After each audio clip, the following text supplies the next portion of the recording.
Remember to subscribe and click the bell icon to receive notifications from greatest audiobooks.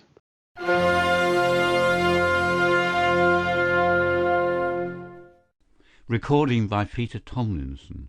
The Adventure of Black Peter by Arthur Conan Doyle, 1859 to 1930. I have never known my friend to be in better form, both mental and physical, than in the year '95. His increasing fame had brought with it an immense practice, and I should be guilty of an indiscretion if I were even to hint at the identity of some of the illustrious clients who crossed our humble threshold in Baker Street. Holmes, however, like all great artists, lived for his art's sake, and, save in the case of the Duke of Holderness, I have seldom known him claim any large reward for his inestimable services. So unworldly was he, or so capricious, that he frequently refused his help to the powerful and wealthy, where the problem made no appeal to his sympathies, while he would devote weeks of most intense application to the affairs of some humble client whose case presented those strange and dramatic qualities which appealed to his imagination and challenged his ingenuity. In this memorable year '95, a curious and incongruous succession of cases had engaged his attention, ranging from his famous investigation of the sudden death of Cardinal Tosca, an inquiry which was carried out by him at the express desire of His Holiness the Pope, down to his arrest of Wilson, the notorious canary trainer, which removed a plague spot from the East End of London. Close on the heels of these two famous cases came the tragedy of Woodman's Lee, and the very obscure circumstances which surrounded the death of Captain Peter Carey. No record of the doings of Mr. Sherlock Holmes would be complete which did not include some account of this very unusual affair. During the first week of July, my friend had been absent so often and so long from our lodgings that I knew he had something on hand. The fact that several rough-looking men called during that time and inquired for Captain Basil made me understand that Holmes was working somewhere under one of the numerous disguises and names with which he concealed his own formidable identity.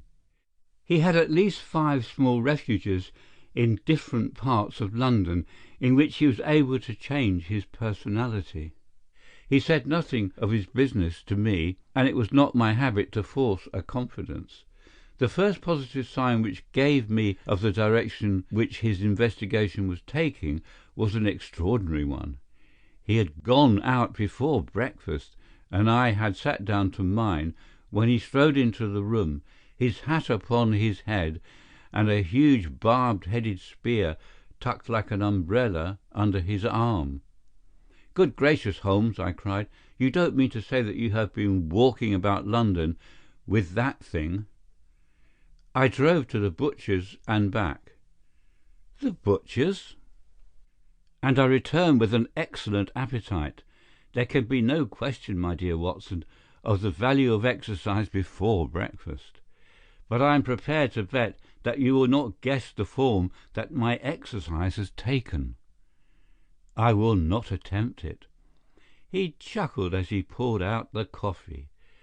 "If you could have looked into Allardyce's back shop, you would have seen a dead pig swung from a hook in the ceiling, and a gentleman in his shirt sleeves furiously stabbing at it with this weapon.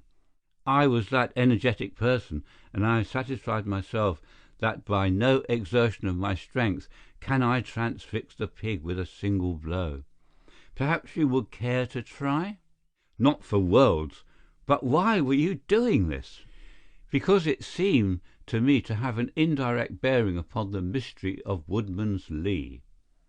"Ah, Hopkins, I got your wire last night, and I have been expecting you. Come and join us." Our visitor was an exceedingly alert man, 30 years of age, dressed in a quiet tweed suit, but retaining the erect bearing of one who was accustomed to official uniform. I recognized him at once as Stanley Hopkins, a young police inspector, for whose future Holmes had high hopes, while he in turn professed the admiration and respect of a pupil for the scientific methods of the famous amateur. Hopkins' brow was clouded, and he sat down with an air of deep dejection. "No, thank you, sir. I've breakfasted before I came round. I spent the night in town, for I came up yesterday to report." "And what had you to report?" "Failure, sir, absolute failure." "You have made no progress?" "None." "Dear me, I must have a look at the matter." "I wish to heavens that you would, Mr. Holmes. It's my first big chance, and I'm at my wits' end. For goodness' sake, come down and lend me a hand." Well, it just happens that I've already read all the available evidence, including the report of the inquest, with some care. By the way, what do you make of that tobacco pouch found on the scene of the crime? Is there no clue there?" Hopkins looked surprised. "It was the man's own pouch, sir. His initials were inside it. And it was of sealskin, and he was an old sealer." "But he had no pipe." "No, sir, we could find no pipe. Indeed, he smoked very little, and yet he might have kept some tobacco for his friends." "No doubt. I only mention it because, if I had been handling the case, I should have been inclined to make that the starting point of my investigation. However, my friend, Dr. Watson, knows nothing of this matter, and I should be none the worse for hearing the sequence of events once more. Just give us some short sketches of the essentials." Stanley Hopkins drew a slip of paper from his pocket. "I have a few dates here which will give you the career of the dead man, Captain Peter Carey. He was born in '45, 50 years of age. He was a most daring and successful seal and whale fisher. In 1883 he commanded the steam sealer Sea Unicorn of Dundee.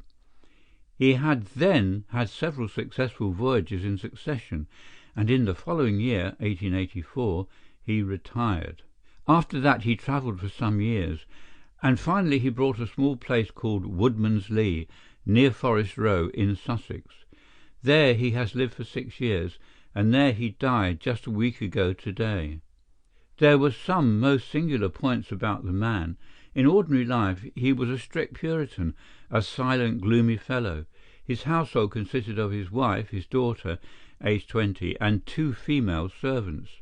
These last were continually changing, for it was never a very cheery situation, and sometimes it became past all bearing.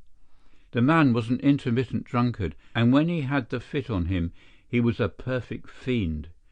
He had been known to drive his wife and daughter out of doors in the middle of the night and flog them through the park until the whole village outside the gates was aroused by their screams. He was summoned once for a savage assault upon the old vicar, who had called upon him to remonstrate with him upon his conduct. In short, Mr. Holmes, you would go far before you found a more dangerous man than Peter Carey, and I have heard that he bore the same character when he commanded his ship. He was known in the trade as Black Peter, and the name was given him not only on account of his swarthy features and the colour of his huge beard, but for the humours which were the terror of all around him. I need not say that he was loathed and avoided by every one of his neighbours, and that I have not heard one single word of sorrow about his terrible end. You must have read in the account of the inquest about the man's cabin, Mr. Holmes, but perhaps your friend here has not heard of it. He had built himself a wooden outhouse. He always called it the cabin, a few hundred yards from his house, and it was here that he slept every night. It was a little single-roomed hut, 16 feet by 10. He kept the key in his pocket, made his own bed, cleaned it himself, and allowed no other foot to cross the threshold.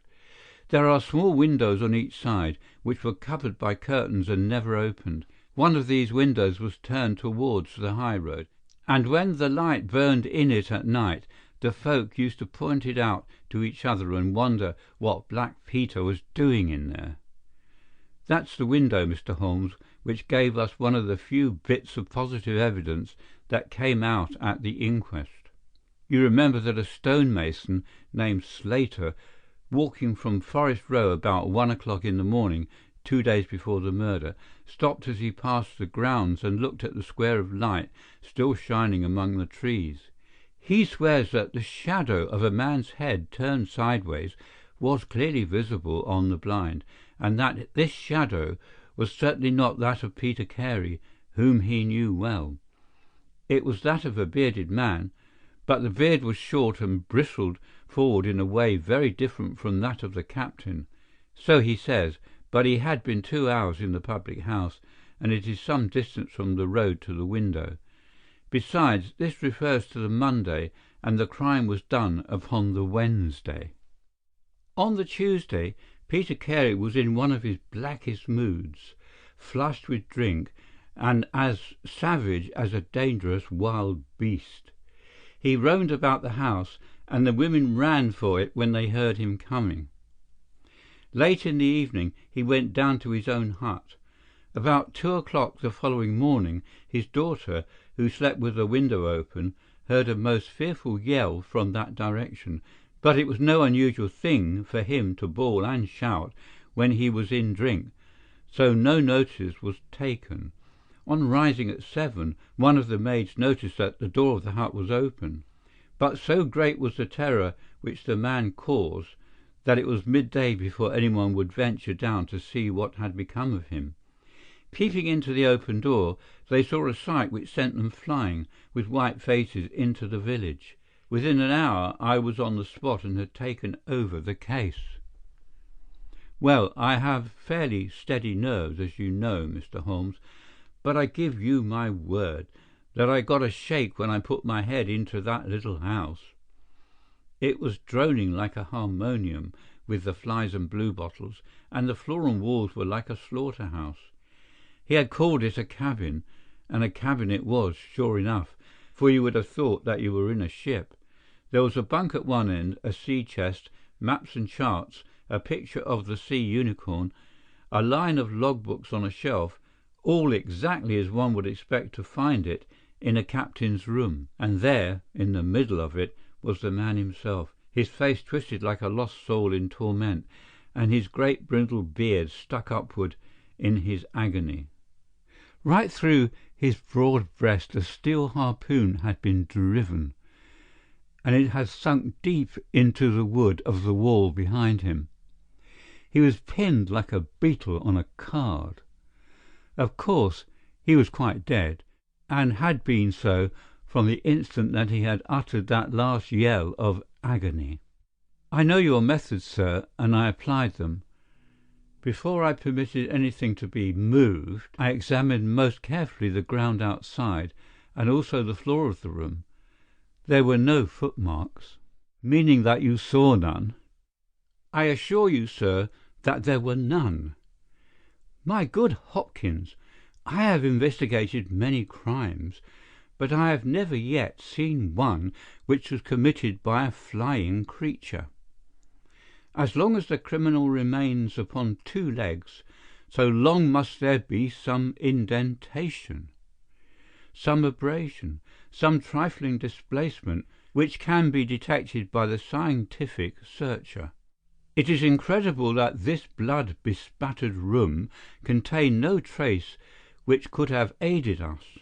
I understand, however, from the inquest that there were some objects which you failed to overlook. The young inspector winced at my companion's ironical comments. I was a fool not to call you in at the time, Mr. Holmes. However, that's past praying for now. Yes, there were several objects in the room which called for special attention. One was the harpoon with which the deed was committed. It had been snatched down from a rack on the wall. 2 others remained there, and there was a vacant place for the third. On the stock was engraved SS Sea Unicorn, Dundee. This seemed to establish that the crime had been done in a moment of fury, and that the murderer had seized the first weapon which came in his way. The fact that the crime was committed at 2 in the morning, and yet Peter Carey was fully dressed, suggested that he had an appointment with the murderer, which is borne out by the fact that a bottle of rum and 2 dirty glasses stood upon the table. "Yes," said Holmes, "I think both inferences are permissible. Was there any other spirit but rum in the room?" "Yes, there was a tantalus containing brandy and whisky on the sea-chest. It is of no importance to us, however, since the decanters were full and it had therefore not been used." "For all that, its presence has some significance," said Holmes. "However, let us hear some more about the objects which do seem to you to bear upon the case. There was this tobacco pouch upon the table." "What part of the table?" "It lay in the middle. It was of coarse sealskin, the straight-haired skin, with a leather thong to bind it. Inside was P.C. on the flap. There was half an ounce of strong ship's tobacco in it." "Excellent. What more?" Stanley Hopkins drew from his pocket a drab-covered notebook. The outside was rough and worn, the leaves discoloured. On the first page were written the initials J.H.N. and the date 1883. Holmes laid it on the table and examined it in his minute way, while Hopkins and I gazed over each shoulder. On the second page were the printed letters C.P.R., and then came several sheets of numbers. Another heading was Argentine, another Costa Rica, and another San Paulo, each with pages of signs and figures after it. "What do you make of these?" asked Holmes. "They appear to be lists of stock exchange securities. I thought that J.H.N. were the initials of a broker, and that C.P.R. may have been his client." "Try Canadian Pacific Railway," said Holmes. Stanley Hopkins swore between his teeth and struck his thigh with his clenched hand. "What a fool I have been!" he cried. "Of course it is as you say. Then J.H.N. are the only initials we have to solve. I have already examined the old Stock Exchange lists, and I can find no one in 1883, either in the house or among the outside brokers, whose initials correspond with these. Yet I feel that the clue is the most important one that I hold.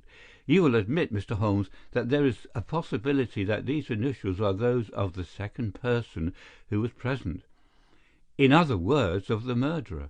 I would also urge that the introduction into the case of a document relating to large masses of valuable securities gives us for the first time some indication of a motive for the crime."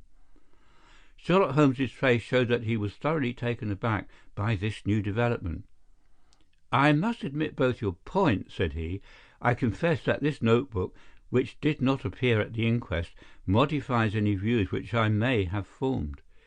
I had come to a theory of the crime in which I can find no place for this. Have you endeavoured to trace any of the securities here mentioned?" "Inquiries are now being made at the offices, but I fear that the complete register of the stockholders of these South American concerns is in South America, and that some weeks must elapse before we can trace the shares." Holmes had been examining the cover of the notebook with his magnifying lens. "Surely there is some discoloration here," said he. "Yes, sir, it is a bloodstain. I told you that I picked the book off the floor." "Was the bloodstain above or below?" "On the side next the boards." "Which proves, of course, that the book was dropped after the crime was committed." "Exactly, Mr. Holmes. I appreciated that point, and I conjectured that it was dropped by the murderer in his hurried flight. It lay near the door. I suppose that none of these securities have been found among the property of the dead man?" "No, sir." "Have you any reason to suspect robbery?" "No, sir. Nothing seemed to have been touched." "Dear me, it is certainly a very interesting case. Then there was a knife, was there not?"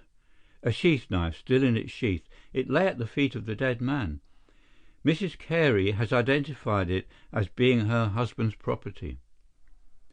Holmes was lost in thought for some time. "Well," said he at last, "I suppose I shall have to come out and have a look at it." Stanley Hopkins gave a cry of joy. "Thank you, sir. That will indeed be a weight off my mind." Holmes shook his finger at the inspector. "It would have been an easier task a week ago," said he, "but even now my visit may not be entirely fruitless. Watson, if you can spare the time, I should be very glad of your company. If you will call a four-wheeler, Hopkins, we shall be ready to start for Forest Row in a quarter of an hour." Alighting at the small wayside station, we drove for some miles through the remains of widespread woods, which were once part of that great forest which for so long held the Saxon invaders at bay, the impenetrable Weald, for 60 years the bulwark of Britain. Vast sections of it have been cleared, for this is the seat of the first ironworks of the country, and the trees have been felled to smelt the ore. Now the richer fields of the north have absorbed the trade, and nothing save these ravaged groves and great scars in the earth show the work of the past. Here, in a clearing upon the green slope of a hill, stood a long, low stone house, approached by a curving drive running through the fields. Nearer the road, and surrounded on three sides by bushes, was a small outhouse, one window and the door facing in our direction. It was the scene of the murder. Stanley Hopkins led us first to the house, where he introduced us to a haggard, grey-haired woman, the widow of the murdered man, whose gaunt and deep-lined face, with the furtive look of terror in the depths of her red-rimmed eyes, told of the years of hardship and ill usage which she had endured. With her was her daughter, a pale, fair-haired girl, whose eyes blazed defiantly at us as she told us that she was glad that her father was dead, and that she blessed the hand which had struck him down. It was a terrible household that Black Peter Carey had made for himself, and it was with a sense of relief that we found ourselves in the sunlight again and making our way along a path which had been worn across the fields by the feet of the dead man. The outhouse was the simplest of dwellings, wooden-walled, shingle roof, one window beside the door and one on the farther side. Stanley Hopkins drew the key from his pocket and had stooped to the lock, when he paused with a look of attention and surprise upon his face. "Someone has been tampering with it," he said. There could be no doubt of the fact. The woodwork was cut, and the scratches showed white through the paint, as if they had been that instant done. Holmes had been examining the window. "Someone has tried to force this also. Whoever it was failed to make his way in. He must have been a very poor burglar." "This is a most extraordinary thing," said the inspector.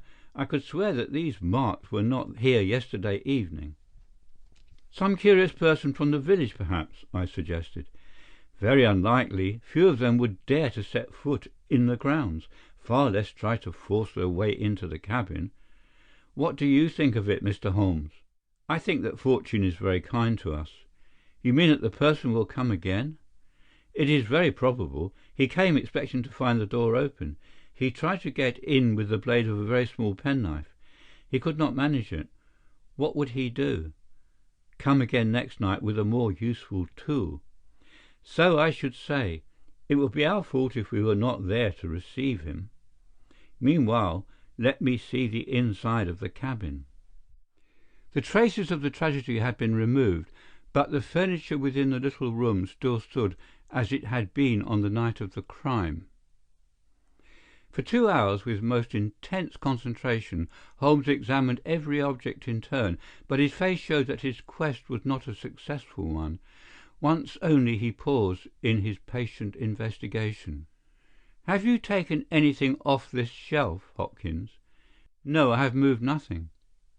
"Something has been taken. There is less dust in this corner of the shelf than elsewhere. It may have been a book lying on its side. It may have been a box. Well, well, I can do nothing more. Let us walk in these beautiful woods, Watson, and give a few hours to the birds and the flowers." We shall meet you here later, Hopkins, and see if we can come to closer quarters with the gentleman who has paid this visit in the night." It was past 11 o'clock when we formed our little ambuscade. Hopkins was for leaving the door of the hut open, but Holmes was of the opinion that this would rouse the suspicions of the stranger. The lock was a perfectly simple one, and only a strong blade was needed to push it back. Holmes also suggested that we should wait, not inside the hut, but outside it, among the bushes which grew round the farther window. In this way we should be able to watch our man if he struck a light, and see what his object was in this stealthy nocturnal visit. It was a long and melancholy vigil, and yet brought with it something of the thrill which the hunter feels when he lies beside the waterpool and waits for the coming of the thirsty beast of prey. What savage creature was it which might steal upon us out of the darkness? Was it a fierce tiger of crime, which could only be taken fighting hard with flashing fang and claw, or would it prove to be some skulking jackal, dangerous only to the weak and unguarded? In absolute silence we crouched amongst the bushes, waiting for whatever might come. At first the steps of a few belated villagers, or the sound of voices from the village, lightened our vigil, but one by one these interruptions died away, and an absolute stillness fell upon us, save for the chimes of the distant church, which told us of the progress of the night, and for the rustle and whisper of a fine rain falling amid the foliage which roofed us in. 2:30 had chimed, and it was the darkest hour which precedes the dawn, as we all started, as a low but sharp click came from the direction of the gate. Someone had entered the drive. Again there was a long silence, and I had begun to fear that it was a false alarm, when a stealthy step was heard upon the other side of the hut, and a moment later a metallic scraping and clinking. The man was trying to force the lock. This time his skill was greater or his tool was better, for there was a sudden snap and a creak of the hinges. Then a match was struck, and next instant the steady light from a candle filled the interior of the hut. Through the gauze curtain our eyes were all riveted upon the scene within. The nocturnal visitor was a young man, frail and thin, with a black moustache, which intensified the deadly pallor of his face. He could not have been much above 20 years of age. I had never seen any human being who appeared to be in such a pitiable fright, for his teeth were visibly chattering, and he was shaking in every limb. He was dressed like a gentleman, in Norfolk jacket and knickerbockers, with a cloth cap upon his head. We watched him staring round with frightened eyes. Then he laid the candle end upon the table and disappeared from our view into one of the corners. He returned with a large book, one of the log books which formed a line upon the shelves. Leaning on the table, he rapidly turned over the leaves of this volume until he came to the entry which he sought.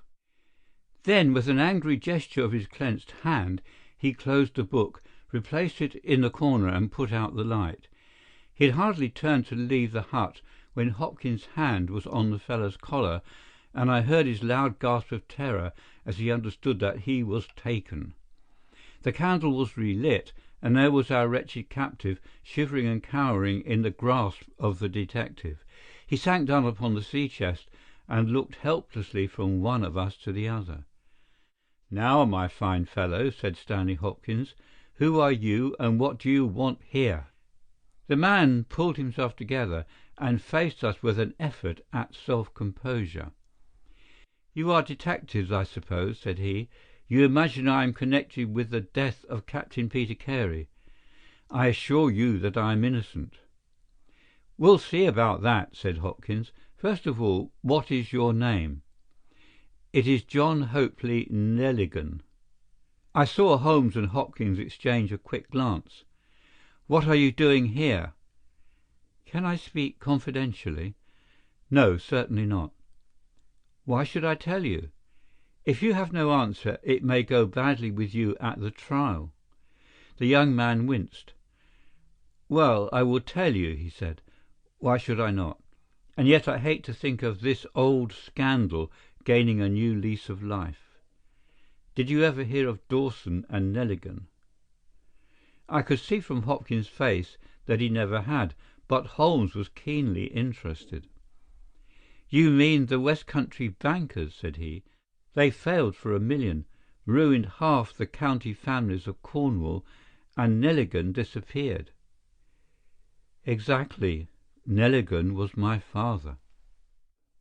At last we were getting something positive, and yet it seemed a long gap between an absconding banker and Captain Peter Carey pinned against the wall with one of his own harpoons. We all listened intently to the young man's words. It was my father who was really concerned. Dawson had retired. I was only 10 years of age at the time, but I was old enough to feel the shame and horror of it all. It has always been said that my father stole all the securities and fled. It is not true. It was his belief that if he were given time in which to realize them, all would be well and every creditor paid in full. He started in his little yacht for Norway just before the warrant was issued for his arrest. I can remember that last night when he bade farewell to my mother.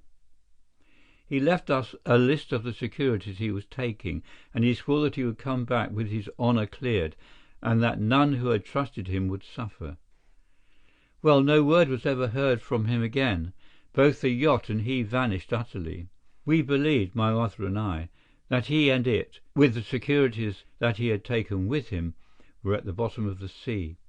We had a faithful friend, however, who is a businessman, and it was he who discovered some time ago that some of the securities which my father had with him had reappeared on the London market. You can imagine our amazement. I spent months in trying to trace them, and at last, after many doubtings and difficulties, I discovered that the original seller had been Captain Peter Carey, the owner of this hut. Naturally, I had made some inquiries about the man. I found that he had been in command of a whaler which was due to return from the Arctic seas at the very time when my father was crossing to Norway. The autumn of that year was a stormy one, and there was a long succession of southerly gales. My father's yacht may well have been blown to the north, and there met by Captain Peter Carey's ship. If that was so, what had become of my father? In any case, if I could prove from Peter Carey's evidence how these securities came on the market, it would be a proof that my father had not sold them and that he had no view to personal profit when he took them. I came down to Sussex with the intention of seeing the captain, but it was at this moment that his terrible death occurred. I read at the inquest a description of his cabin, in which it stated that the old logbooks of his vessel were preserved in it. It struck me that if I could see what occurred in the month of August, 1883, on board the Sea Unicorn, I might settle the mystery of my father's fate. I tried last night to get at these logbooks, but was unable to open the door. Tonight I tried again and succeeded, but I find that the pages which deal with that month have been torn from the book. It was at that moment I found myself a prisoner in your hands." "Is that all?" asked Hopkins. "Yes, that is all." His eyes shifted as he said it. "You have nothing else to tell us?" He hesitated. "No, there is nothing." "You have not been here before last night?" "No." "Then how do you account for that?" cried Hopkins as he held up the damning notebook, with the initials of our prisoner on the first leaf and the blood stain on the cover. The wretched man collapsed. He sank his face in his hands and trembled all over. "Where did you get it?" he groaned. "I did not know. I thought I had lost it at the hotel." "That's enough," said Hopkins sternly. "Whatever else you have to say, you must say in court. You will walk down with me now to the police station." "Well, Mr. Holmes, I am very much obliged to you and to your friend for coming down to help me. As it turns out, Your presence was unnecessary, and I would have brought the case to this successful issue without you, but nonetheless I am grateful. Rooms have been reserved for you at the Brambletie Hotel, so we can all walk down to the village together." "Well, Watson, what do you think of it?" asked Holmes as we travelled back next morning.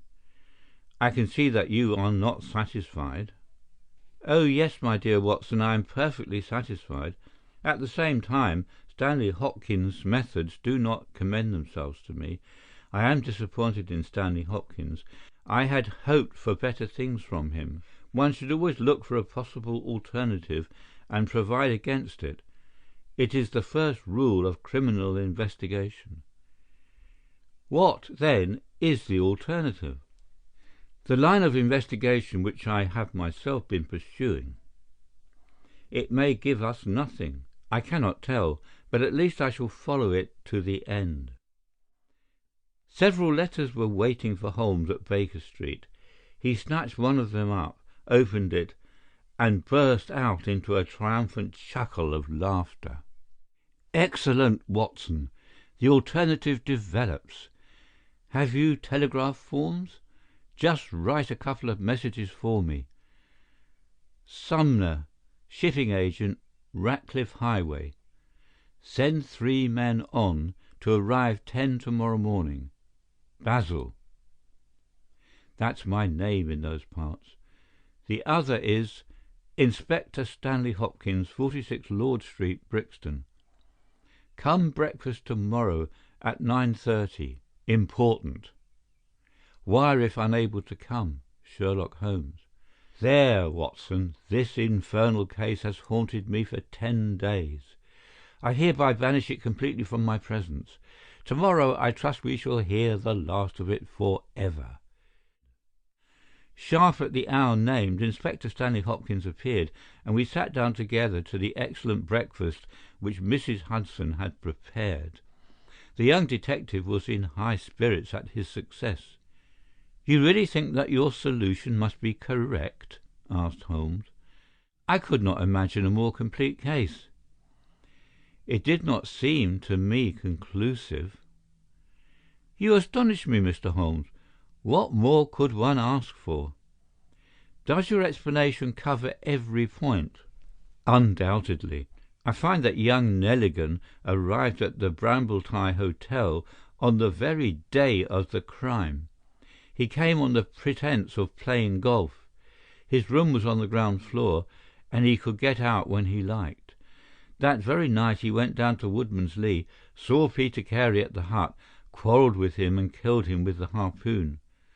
Then, horrified by what he had done, he fled out of the hut, dropping the notebook, which he had brought with him in order to question Peter Carey about these different securities. You may have observed that some of them were marked with ticks, and others, the great majority, were not. Those which are ticked have been traced to the London market, but the others, presumably, were still in the possession of Carey, and young Neligan, according to his own account, was anxious to recover them in order to do the right thing by his father's creditors. After his flight he did not dare to approach the hut again for some time, but at last he forced himself to do so in order to obtain the information which he needed. Surely that is all simple and obvious." Holmes smiled and shook his head. "It seems to me to have only one drawback, Hopkins, and that it is intrinsically impossible. Have you tried to drive a harpoon through a body?" "No." "Tut, tut, my dear sir, you must really pay attention to these details. My friend Watson could tell you that I spent a whole morning in that exercise. It is no easy matter and requires a strong and practised arm. But this blow was delivered with such violence that the head of the weapon sank deep into the wall. Do you imagine that this anemic youth was capable of so frightful an assault? Is he the man who hobnobbed in rum and water with Black Peter in the dead of the night? Was it his profile that was seen on the blind 2 nights before? No, no, Hopkins, it is another and more formidable person for whom we must seek." The detective's face had grown longer and longer during Holmes's speech. His hopes and his ambitions were all crumbling about him. But he could not abandon his position without a struggle. "You can't deny that Nelligan was present that night, Mr. Holmes. The book will prove that. I fancy that I have evidence enough to satisfy a jury, even if you are able to pick a hole in it. Besides, Mr. Holmes, I have laid my hand upon my man. As to this terrible person of yours, where is he?" "I rather fancy that he is on the stair," said Holmes serenely. "I think, Watson, that you would do well to put that revolver where you can reach it." He rose and laid a written paper upon a side table. "Now we are ready," said he. There had been some talking in gruff voices outside, and now Mrs. Hudson opened the door to say that there were 3 men inquiring for Captain Basil. "Show them in one by one," said Holmes. The first who entered was a little Ribston Pippin of a man, with ruddy cheeks and fluffy white side whiskers. Holmes had drawn a letter from his pocket. "What name?" he asked. "James Lancaster." "I am sorry, Lancaster, but the berth is full. Here is half a sovereign for your trouble. Just step into this room and wait there for a few minutes." The second man was a long, dried-up creature with lank hair and sallow cheeks. His name was Hugh Pattins. He also received his dismissal, his half-sovereign, and the order to wait. The third applicant was a man of remarkable appearance. A fierce bulldog face was framed in a tangle of hair and beard, and 2 bold, dark eyes gleamed behind a cover of thick, tufted, overhung eyebrows. He saluted and stood sailor fashion, turning his cap round in his hands. "Your name?" asked Holmes. "Patrick Cairns." "Harpooner?" "Yes, sir. 26 voyages." "Dundee, I suppose?" "Yes, sir." "And ready to start with an exploring ship?" "Yes, sir." "What wages?" £8 a month." "Could you start at once?" "As soon as I get my kit." "Have you your papers?" "Yes, sir." He took a sheaf of worn and greasy forms from his pocket. Holmes glanced over them and returned them. "You are just the man I want," said he. "Here's the agreement on the side table. If you sign it, the whole matter will be settled." The seaman lurched across the room and took up the pen. "Shall I sign here?" he asked, stooping over the table. Holmes leaned over his shoulder and passed both hands over his neck. "This will do," said he. I heard a click of steel and a bellow like an enraged bull. The next instant Holmes and the seaman were rolling on the ground together. He was a man of such gigantic strength that, even with the handcuffs which Holmes had so deftly fastened upon his wrists, he would have very quickly overpowered my friend had Hopkins and I not rushed to his rescue. Only when I pressed the cold muzzle of the revolver to his temple did he at last understand that resistance was vain. We lashed his ankles with cord and rose breathless from the struggle. "I must really apologize, Hopkins," said Sherlock Holmes. "I fear that the scrambled eggs are cold. However, you will enjoy the rest of your breakfast all the better, will you not, for the thought that you have brought your case to a triumphant conclusion?" Stanley Hopkins was speechless with amazement. "I don't know what to say, Mr. Holmes," he blurted out at last, with a very red face. "It seems to me that I've been making a fool of myself from the beginning. I understand now, what I should never have forgotten, that I am the pupil and you are the master. Even now I see what you have done, but I don't know how you did it or what it signifies." "Well, well," said Holmes good-humouredly, "we all learn by experience, and your lesson this time is that you should never lose sight of the alternative. You were so absorbed in young Nelligan that you could not spare a thought to Patrick Cairns, the true murderer of Peter Carey." The hoarse voice of the seaman broke in on our conversation. "See here, mister," said he, "I make no complaint of being manhandled in this fashion, but I would have you call things in their right names. You say I murdered Peter Carey. I say I killed Peter Carey, and there's all the difference. Maybe you don't believe what I say. Maybe you think I'm just slinging you a yarn." "Not at all," said Holmes. "Let us hear what you have to say." "It's soon told, and by the Lord every word of it is truth. I knew Black Peter, and when he pulled out his knife I whipped a harpoon through him sharp, for I knew that it was him or me. That's how he died. You call it murder. Anyhow, I'd as soon as die with a rope round my neck as with Black Peter's knife in my heart." "How came you there?" asked Holmes. "I'll tell it you from the beginning. Just sit me up a little so as I can speak easy. It was in '83 that it happened, August of that year. Peter Carey was Master of the Sea Unicorn and I was spare harpooner. We were coming out of the ice pack on our way home, with headwinds and a weak southerly gale, when we picked up a little craft that had been blown north. There was one man on her, a landsman. The crew had thought she would founder, and had made for the Norwegian coast in the dinghy. I guess they were all drowned. Well, we took him on board, this man, and he and the skipper had some long talks in the cabin. All the baggage we took off with him was one tin box. So far as I know, the man's name was never mentioned, and on the second night he disappeared, as if he had never been. It was given out that he had either thrown himself overboard or fallen overboard in the heavy weather that we were having. Only one man knew what had happened to him, and that was me, for with my own eyes I saw the skipper tie up his heels and put him over the rail in the middle watch of a dark night, 2 days before we sighted the Shetland lights. Well, I kept my knowledge to myself and waited to see what would come of it. When we got back to Scotland it was easily hushed up, and nobody asked any questions. A stranger died by accident, and it was nobody's business to inquire. Shortly after, Peter Carey gave up the sea, and it was long years before I could find where he was. I guessed that he had done the deed for the sake of what was in that tin box, and he could afford now to pay me well for keeping my mouth shut. I found out where he was through a sailor man that had met him in London, and down I went to squeeze him.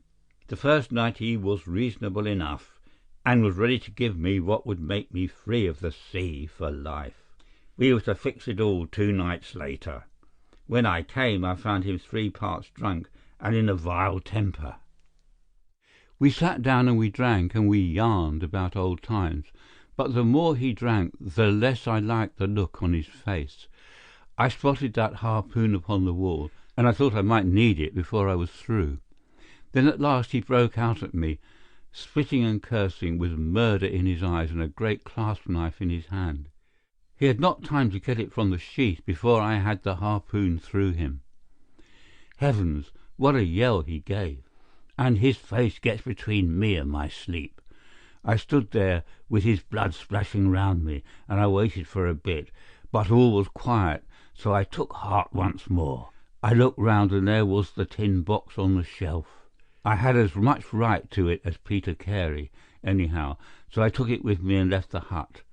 Like a fool I left my baccy pouch upon the table. Now I'll tell you the queerest part of the whole story.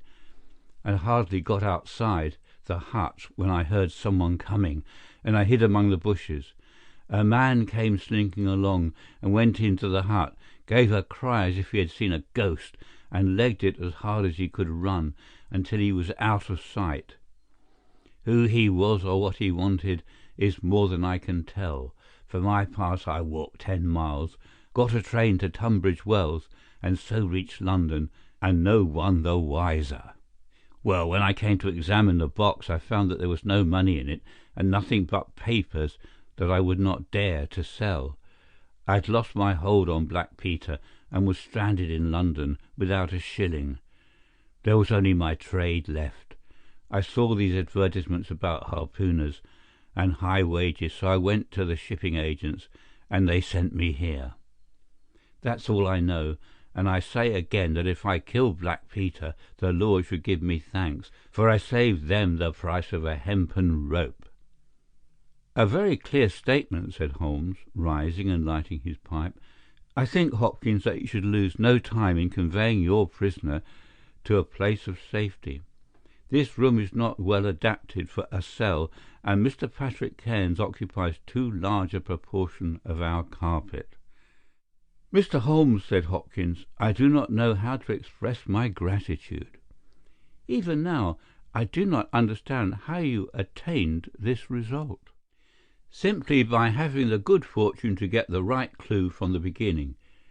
It is very possible, if I had known about this notebook, it might have led away my thoughts, as it did yours. But all I heard pointed in the one direction: the amazing strength, the skill in the use of the harpoon, the rum and water, the sealskin tobacco pouch with the coarse tobacco. All these pointed to a seaman, and one who had been a whaler.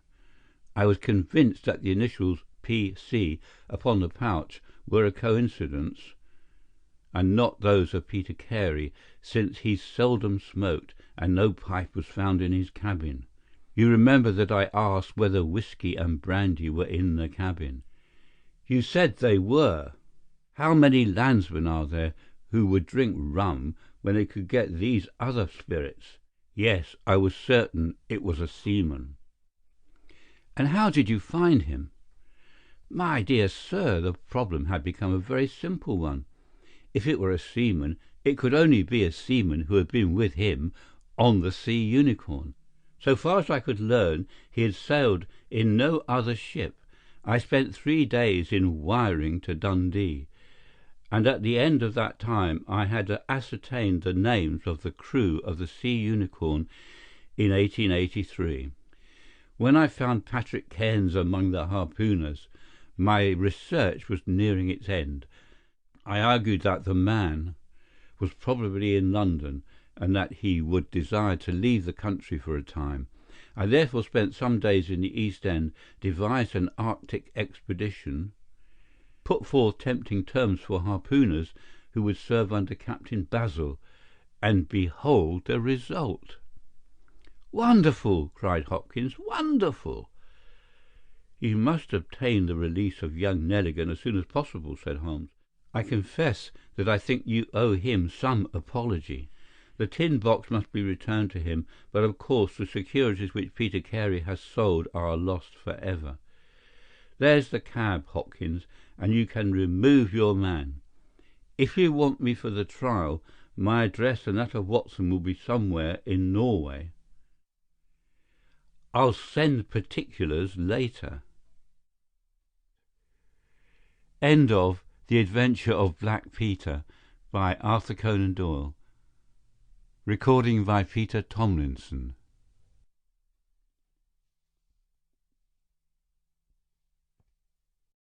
Greatest Audiobooks is excited to partner with AudioBooks.com. Sign up for a free 30-day trial and get your first audiobook free. Cancel anytime, no strings attached. Click below to get your free audiobook today.